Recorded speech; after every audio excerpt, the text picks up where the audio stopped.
تو حاملہ ہوگی اور بیٹا جنے گی۔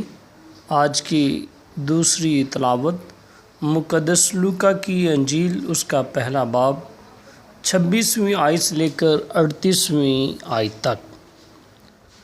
اور چھٹے مہینے جبرائیل فرشتہ خدا کی طرف سے جلیل کے ایک شہر میں بھیجا گیا جس کا نام ناصرت تھا، داؤد کے گھرانے کی ایک کنواری کے پاس، جو یوسف نامی ایک مرد سے بیاہی ہوئی تھی، اور اس کنواری کا نام مریم تھا۔ اور فرشتے نے اس کے پاس اندر آ کر کہا، سلام اے پرفضل، خداوند تیرے ساتھ ہے، تو عورتوں میں مبارک ہے۔ اور وہ اس کلام سے گھبرا گئی اور سوچنے لگی کہ یہ کیسا سلام ہے۔ اور فرشتے نے اس سے کہا، اے مریم نہ ڈر، کیونکہ تو نے خدا کے نزدیک فضل پایا ہے، اور دیکھ تو حاملہ ہوگی اور تیرے بیٹا ہوگا، اور تو اس کا نام یسوع رکھے گی۔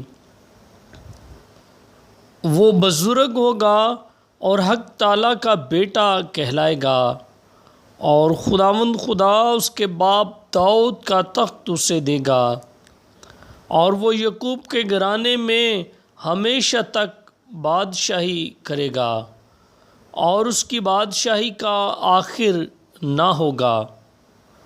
تب مریم نے فرشتے سے کہا، یہ کس طرح ہوگا جب کہ میں مرد سے ناواقف ہوں؟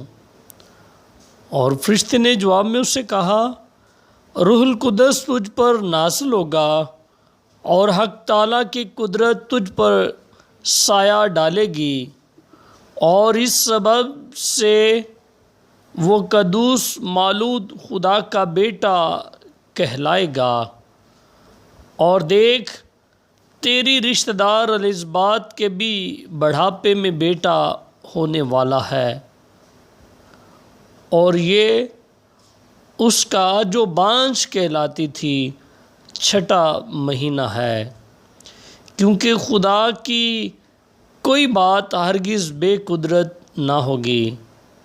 اور مریم نے کہا، دیکھ میں خداوند کی بندی ہوں، میرے لیے تیرے قول کے موافق ہو۔ تب فرشتہ اس کے پاس سے چلا گیا۔ پاک کلام کے پڑھے اور سنے جانے پر خداوند کی خاص برکت ہو۔ خدا کا شکر ہو۔